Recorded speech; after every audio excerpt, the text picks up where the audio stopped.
Bienvenue dans ce nouveau numéro de votre émission Entrevue. Aujourd'hui, nous allons parler encore une fois du système de santé de la République démocratique du Congo qui fait face, vous le savez, aux problèmes de financement et de médicaments de qualité. Sur ce plateau pour en parler, je reçois le docteur Michel Mouvoudi.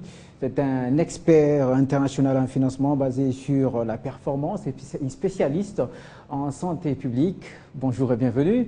Bonjour Claude, merci. Lorsqu'on parle des financements, des médicaments, de qualité, est-ce que vous vous sentez interpellé d'abord? Bien sûr, je me sens interpellé pour la simple raison que d'abord le financement c'est un pilier important du système de santé selon l'OMS, Oui. Les médicaments également. Donc aujourd'hui, si justement on veut renforcer un système de santé, il faudra regarder quels sont les piliers de ce système. Et parmi les 6 piliers selon l'OMS, le financement des médicaments sont des grands piliers. Donc, lorsque justement on aborde cette question, personnellement en tant qu'expert en santé publique, je suis interpellé parce qu'il s'agit des domaines justement qui ont été dotés par plusieurs rapports d'évaluation en rapport avec la rationalité, en rapport avec l'efficience. Donc c'est pour moi des thèmes qu'il faut aborder avec courage lorsqu'on veut renforcer un système de santé. Et pour ça, il faut agir. Il faut agir. Et donc, par rapport au financement, très rapidement, je crois qu'il y a eu plusieurs tentatives de pouvoir rationaliser le financement pour que justement les ressources financières allouées aux structures de santé puissent permettre à la population un accès aux soins de santé. Il y a eu des efforts depuis déjà 2008 où on a lancé la réforme du financement de la santé en RDC. Et cette réforme du financement visait justement à, primo, mettre en place une cellule qui devrait s'occuper de la gestion de l'aide publique au développement au sein du ministère, qu'on appelait la cellule d'appui et de gestion. Donc l'idée c'était que l'on avait constaté sur le plan stratégique que tous les projets qui venaient financer le système de santé en RDC avaient des cadres de gestion des projets. Donc en 2008, on a constaté que ce n'était pas facile de le faire ainsi. Il fallait éviter d'avoir une multiplicité de cadres de gestion des financements parce que ça entraînait non seulement des coûts de gestion, mais aussi une perte de temps. Oui. Donc les efforts ont commencé déjà à ce niveau-là pour voir dans quelle mesure on pourrait avoir un seul comité, une seule cellule d'appui et de gestion qui pourrait justement assurer la gestion de financement qui arrive. Le deuxième axe, c'était réaffirmer justement le rôle du comité national de pilotage au niveau national et au niveau des provinces, le rôle des comités provinciaux de pilotage. L'idée, c'est que lorsque nous nous lançons dans un financement d'un système de santé comme la RDC, nous devons définir un cadre commun où l'on discute de comment les financements sont alloués, de comment les financements sont utilisés pour atteindre des résultats. Et donc ces efforts ont commencé depuis 2009 avec la réforme du CNP et des CPP. Et donc ça continuait, je crois qu'on aura le temps d'en parler. Il y a eu justement quelques résultats qu'on a atteints, mais le chemin reste encore trop long à parcourir. Le troisième axe, c'est justement arriver à mettre en place un manuel de procédure. Donc on a constaté que tous les bailleurs qui arrivaient en RDC, chaque bailleur avait un manuel de procédure de gestion de ses financements, ce qui rendait difficile la gestion au niveau du ministère. Donc l'idée c'était de pousser sur un manuel consensuel pour voir comment justement faciliter la gestion de financement apportée par l'aide publique au développement dans le cadre de résultats recherchés. Et enfin, pour arriver justement à faire arriver les moyens au niveau le plus bas, le ministère de la Santé à l'époque avait initié une série de réformes sur la mise en place des agences financières qui devraient justement permettre non seulement le drainage ou la canalisation de financement vers le niveau le plus bas, mais aussi transférer un certain nombre de compétences en gestion au sein du ministère de la Santé. Mais je crois qu'il faut quand même avouer que, avec courage, que les évaluations de ce processus de réforme de 2008 ont montré qu'il y avait encore beaucoup de failles qu'il fallait recadrer, et surtout avec la sortie du rapport de l'OMS sur le financement de la santé, le chemin vers la couverture universelle. Alors si je comprends bien, le secteur de santé en RDC est largement dépendant des bailleurs des fonds. Alors il faut dire que lorsqu'on a fait la revue des dépenses publiques en RDC, on a constaté justement que c'est d'abord la population qui supporte la charge financière la plus grande du système de santé. Donc la population, jusqu'à aujourd'hui, pauvre qu'elle est, continue à financer beaucoup le système de santé. Donc, ce qui est à la base même de l'inaccessibilité aux soins, parce que quand vous n'avez pas de moyens, vous ne pouvez pas accéder aux soins. Donc, deuxième source de financement, c'est l'aide publique au développement, donc le financement extérieur, qui constitue une très bonne partie du financement en général de la santé en RDC actuellement, et l'État qui finance à hauteur de moins de 10%. Mais je crois que si vous regardez les trois piliers, il faut quand même faire une analyse assez holistique de la question. Donc la première analyse, d'abord sur le financement de l'État, l'idée c'est d'abord comment peut-on faire un effort pour que le budget de l'État alloué à la santé puisse augmenter. Je vous rappelle, M. Claude, qu'en 2001, il y a eu ce qu'on appelle la déclaration d'Abuja. Les chefs d'État africains avaient pris l'engagement de financer à au moins 15%, n'est-ce pas, du budget total, la santé. Mais jusqu'aujourd'hui, je crois que la RDC est encore parmi les pays où le budget alloué à la santé reste encore très faible. Donc, il y a des pas. J'ai suivi tout dernièrement qu'on est en train déjà de faire des efforts pour aller à 8% et même plus. C'est déjà des événements encouragés. Mais attention, même alors que le budget est fixé à cette hauteur-là, il faut voir l'exécution.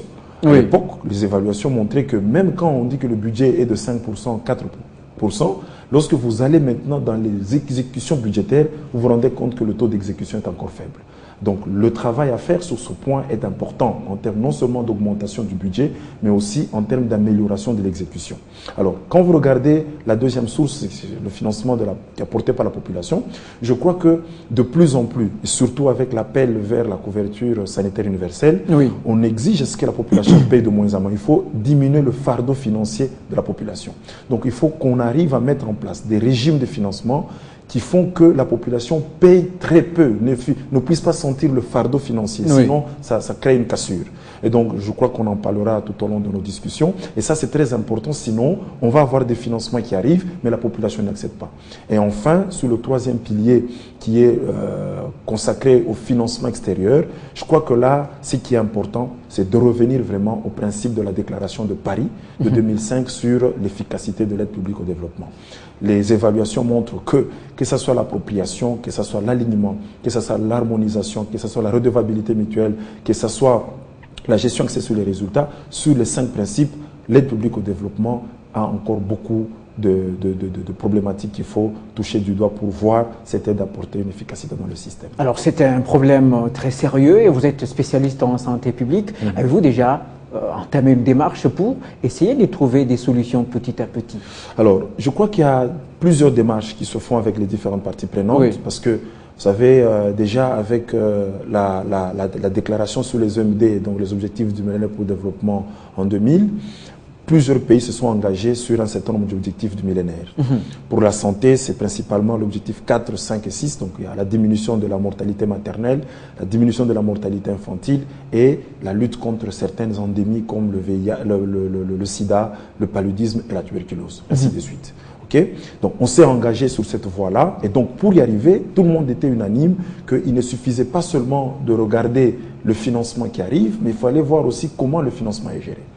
Il y a eu des évaluations multi-pays qui ont été faites pour voir est-ce qu'on a atteint ces objectifs. On montre qu'il y a des pays justement qui ont atteint ces objectifs du millénaire dans le cadre de la santé, mais il y a des pays qui ont encore un long chemin. La RDC, selon les évaluations récentes, a fait un parcours, mais il reste encore beaucoup de travail à faire. Alors, ce que nous voulons maintenant faire aujourd'hui, c'est que nous poussons justement une dynamique d'introduction des régimes de financement qui puissent permettre au système d'être plus rationnel et plus efficient. Je peux vous citer l'exemple du financement basé sur la performance, qui au fait est un mode de financement, est une réforme dans la manière de gérer les moyens apportés. Qui est apparemment encore méconnu des structures de santé. Voilà. Donc il faut dire que la RDC figure parmi les premiers pays qui ont testé cette approche. Je ne reviens pas sur l'historique du financement basé sur la performance, mais je peux vous dire que les premières expériences en Afrique ont été testées au Sud Kivu et dans le Kasaï. Déjà avec l'ONG Corded, on a expérimenté une forme de contractualisation, ça veut dire on arrivait dans des structures, au lieu de donner de l'argent sous forme de droits, donc les ONG ou les organisations faisaient des contrats de résultats avec certaines structures de santé pour produire des services. Il s'agissait des structures de soins comme les hôpitaux généraux de référence, il s'agissait des centres de santé pour ce qui est des soins de santé de base, mais aussi des structures d'administration sanitaire. Alors, ce qu'on a constaté, c'est que le fait de placer un contrat entre l'acteur qui est chargé de produire les services et le donateur, ça créait des incitations. Oui. Et du côté du donateur et du côté du bénéficiaire. Ces incitations étaient alignées sur la production des services de qualité et sur principalement l'accès de la population aux soins de santé. Donc de plus en plus, lorsqu'on a commencé à tester ce modèle au Sud Kivu et on l'a étendu dans d'autres provinces, on a vu justement qu'il y a un certain nombre de principes sur lesquels on peut bâtir un système efficient de financement de la santé. C'est notamment, par exemple, le fait qu'il y a eu plus de redevabilité. Oui. En mettant un contrat en place, on sentait qu'il y avait plus de redevabilité. Les acteurs savaient qu'ils devraient gagner des moyens, de l'argent, quand nous produisons tel ou tel service. Oui. On ne vous finance plus parce que vous êtes centre de santé, mais on vous finance au prorata des résultats que vous avez produits. Si vous avez produit des résultats à un niveau 10, eh bien, on vous donne un financement à un niveau 10. Si vous avez produit des résultats à un niveau 50, on vous donne des financements à un niveau 50. Et donc ça crée de l'émulation et ça crée aussi beaucoup de redevabilité, comme je le dis. Un autre élément qu'on a remarqué, c'était la gouvernance qui a été renforcée par la vérification. Je note ici justement que avant le paiement, on vérifie les services qui ont été produits. Et ça, c'est très important, M. Claude. Vous savez, moi, j'ai toujours donné cet exemple partout là où je passe, à travers le monde, que lorsqu'un acteur est en train de travailler et qu'il sait qu'on viendra vérifier ce qu'il est en train de faire, voilà, la manière de le faire change. Okay? Donc, le fait d'instaurer un système qui vérifie la qualité et la quantité des services produits de manière cyclique, ça pousse justement les acteurs à mieux améliorer. Okay? Et donc ça a été un élément très important qu'on a constaté dans le cadre de la mise en œuvre de cette approche. Et troisième élément, on a renforcé beaucoup la voix de la population. Vous savez, plusieurs fois, on se base que sur l'offre. Tout le monde dit, OK, j'ai construit un hôpital, je vais donner des médicaments, il faut des fonds pour peindre, il faut des fonds pour équiper. Oui. Mais est-ce qu'on prend le temps de demander le point de vue de l'usager? Prenez le micro, baladez à travers nos hôpitaux, posez la question aux usagers des soins. Ceux qui viennent pour la consultation, ceux qui viennent pour la vaccination, ceux qui viennent pour la consultation prénatale ou ceux qui viennent pour les accouchements. Vous allez vous rendre compte que nos services ne vont pas forcément dans les attentes des usagers. Donc, ce qu'on a fait avec le financement basé sur la performance, on a instauré un monitoring communautaire où, systématiquement, on interroge la population sur la manière dont elle perçoit, n'est-ce pas, les soins donnés. Et ça permet justement aux prestataires de soins d'intégrer un certain nombre de desiderata soulevés par la population, en termes d'accueil, en termes de propriété, en termes de respect de la tarification, en termes de temps d'entente, ainsi de suite. Alors voilà, tout cela, toutes ces démarches ont été menées sous contrôle du gouvernement. Bien sûr. Je crois que lorsque vous venez dans un pays et que vous voulez renforcer son système, il faut que les ressources renforcent le système pays. Et je peux vous dire justement que les expériences qui ont été développées dans le cadre du financement basé sur la performance sont des expériences qui ont été faites dans les institutions publiques et privées. Okay? Et donc là, par exemple, toute la fonction de régulation, et là je vais peut-être revenir sur les fonctions même du financement basé sur la performance, la fonction de régulation est jouée pleinement par le ministère de la Santé. C'est le ministère à tous les niveaux qui détermine les normes, les directives en termes de production des services. Okay? Ça, c'est le premier élément. Alors, là, il y a la fonction de prestation. Cette fonction-là est jouée principalement par les acteurs. Et là, justement, il ne s'agit pas seulement des privés, il ne s'agit pas seulement des confessionnels, mais aussi des institutions publiques de l'État qui, justement, sont mis sous des contrats et travaillent pour atteindre un certain nombre de résultats. Ça, c'est très important. Il y a la fonction de vérification. Mais ici, je peux quand même vous dire que pour ce qui est de la fonction de vérification, c'est une fonction qu'on a externalisée. Okay, c'est une fonction qui s'est faite par une organisation indépendante et qui voit la prestation d'un œil extérieur. Okay? Et donc, à ce titre-là, justement, les produits qui sont issus de la vérification, en termes de bonnes performances, okay, ou en termes de mauvaises performances, sont discutés avec l'État, avec le gouvernement. On dit, voilà, nous avons évalué le centre de santé A, nous avons constaté que ce centre de santé est en train d'évoluer en termes de production de services, que ce soit en termes de vaccination, en termes d'accouchement, et donc ce centre reçoit une sanction positive. Mais aussi, on peut constater qu'un centre de santé B n'évolue pas. Malgré les moyens donnés, la vérification montre que la qualité ne s'améliore pas, la productivité ne s'améliore pas, là aussi justement on invite l'État à prendre des sanctions négatives à l'endroit de ces structures. Ça c'est vraiment la vérification. À part la vérification, vous avez le paiement. Ce qui est très important dans ce système, c'est qu'il faut faire en sorte que le financement ou l'argent arrive à destination. Je crois que vous êtes au courant de toutes les réformes qui se font au niveau des finances publiques. Oui, on a vécu des grèves des médecins plusieurs fois. Le problème en RDC, moi je l'ai déjà dit, c'est d'abord se rassurer si l'argent arrive à destination. J'ai fait le tour de ce pays, j'ai eu l'opportunité de visiter toutes les provinces de la RDC et de fond en comble. Je vous dis la vérité, qu'il y a des coins dans ce pays où les gens ne voient jamais leur argent. L'expérience d'ailleurs de la bancarisation nous a montré que c'était utile parce que ça permettait de faire arriver l'argent à destination, à la ligne de fond.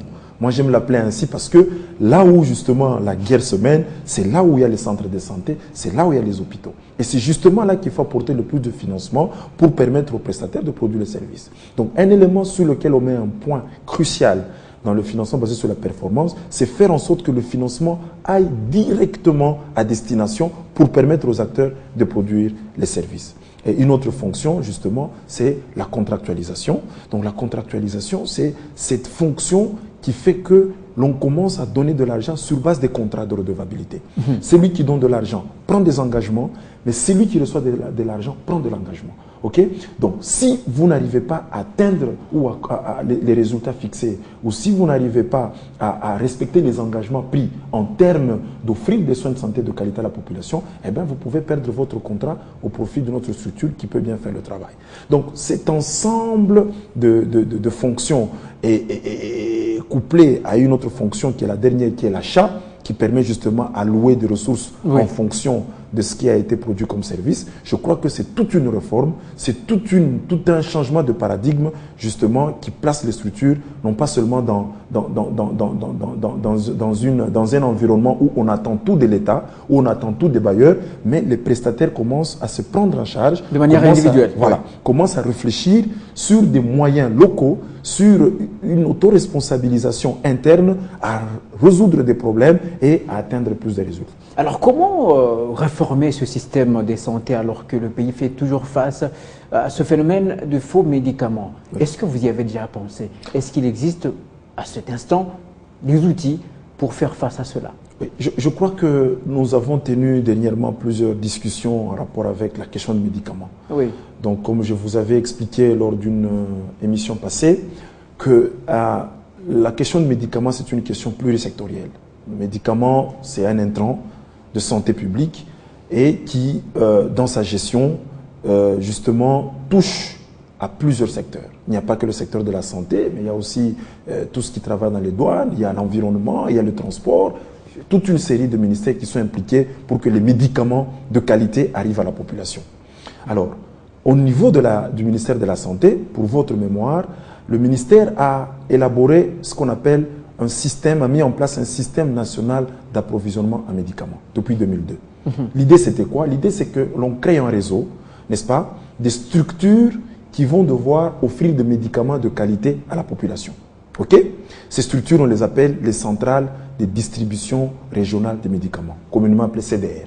Vous en avez dans quelques provinces. Je crois qu'aujourd'hui, la couverture... Qui ne porte pas apparemment des fruits parce que le phénomène continue. Le phénomène continue. Pourquoi? Parce qu'il n'y a pas le respect de ce système-là. Donc, le système, au fait que les centrales achètent des médicaments, ok, auprès des fournisseurs agréés qui offrent des médicaments de qualité. Ça va? Donc, ces médicaments arrivent par ce réseau et de manière distributive, les prestataires sont tenus de se procurer les médicaments auprès de ces CDR ou d'autres dépôts homologués qui prennent les médicaments ou qui s'approvisionnent dans le système. Mais vous êtes sans ignorer justement que plusieurs acteurs ne respectent pas le système national d'approvisionnement en médicaments.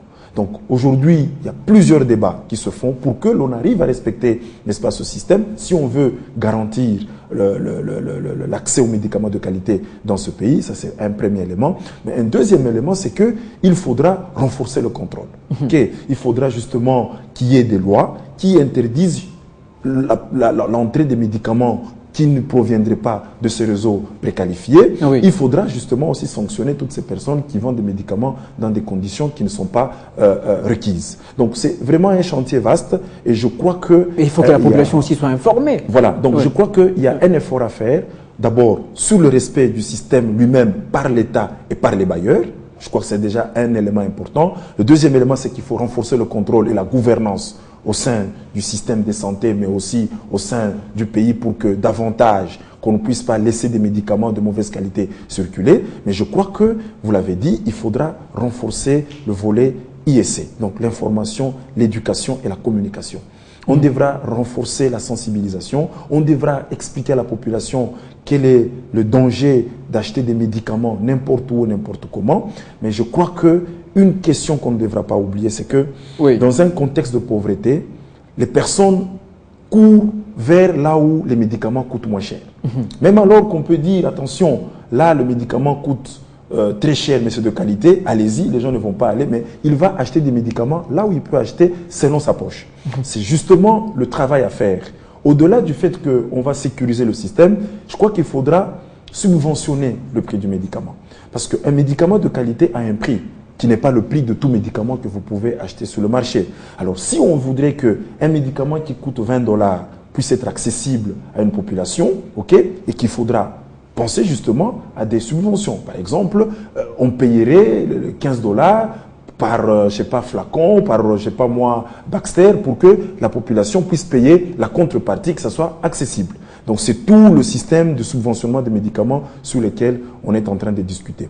Je crois qu'il faut saluer les efforts quand même qui sont en train de se faire au niveau du gouvernement, au niveau du ministère de la Santé, en matière de la restauration de ce système, mais ça demande que toutes les parties prenantes s'y engagent. Alors, vous êtes professionnel de santé et on dit que c'est souvent vous-même qui admettez que cela se passe ainsi, parce qu'au sein de vos structures, il y a des moutons noirs. Bien sûr, je crois que lorsqu'on parle de redresser un système, il n'y a pas celui qui va le faire et l'autre est spectateur.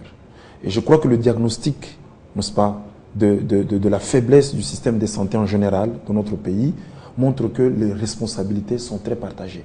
Acteurs, prestataires, décideurs, à tous les niveaux, on sent que chacun de nous a un rôle à jouer. Et moi, je suis tout à fait d'accord avec vous que parmi les acteurs dans le système, il y en a beaucoup, justement, qui ne contribuent pas à son renforcement. OK? Et ça, c'est tout à fait clair. Et je crois que ce n'est pas que dans le ministère de la Santé.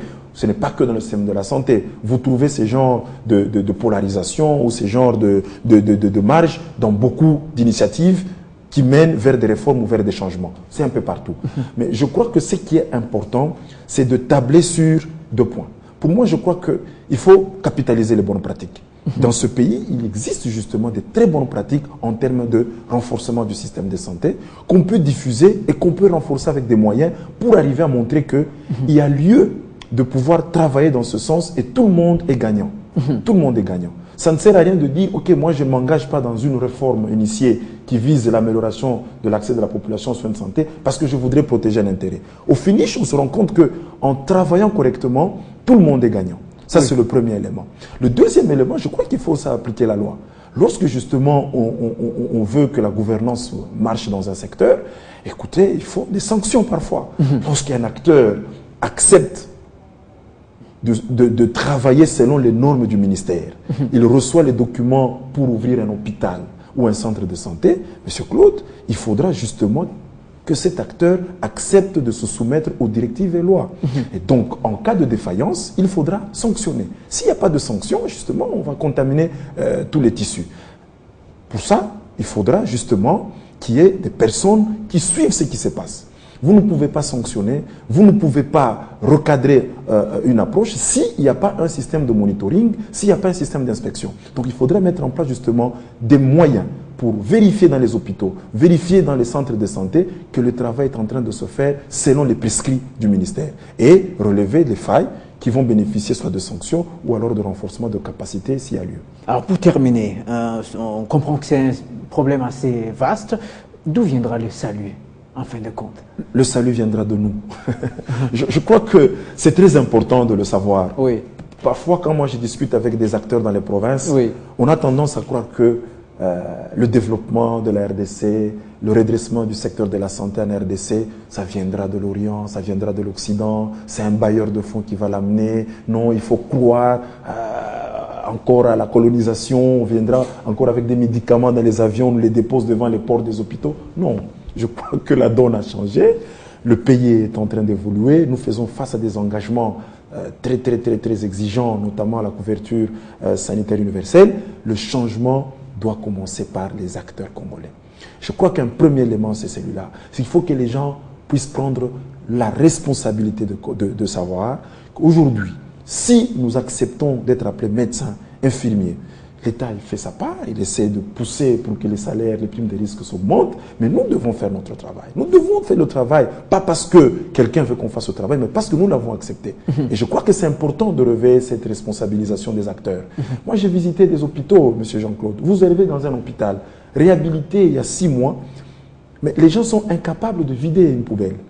Les gens sont incapables de remplacer une ampoule cassée. Les gens sont incapables de laver correctement et régulièrement une salle.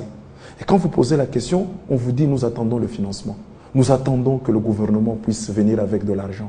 Mais non, je crois que là où nous sommes, chacun de nous peut déjà créer des modifications. Nous sommes tout à fait d'accord qu'il y a des investissements qui doivent provenir d'un peu plus loin, mais déjà là où on est, on peut se mettre dans une perspective de changement, de corriger les failles à notre modifiables avec nos efforts. Donc ça, je crois que c'est déjà un premier élément. Un deuxième élément, c'est que prenons conscience ensemble que aujourd'hui, nous devons diminuer la mortalité maternelle, nous devons diminuer la mortalité infantile, nous devons lutter contre certaines maladies.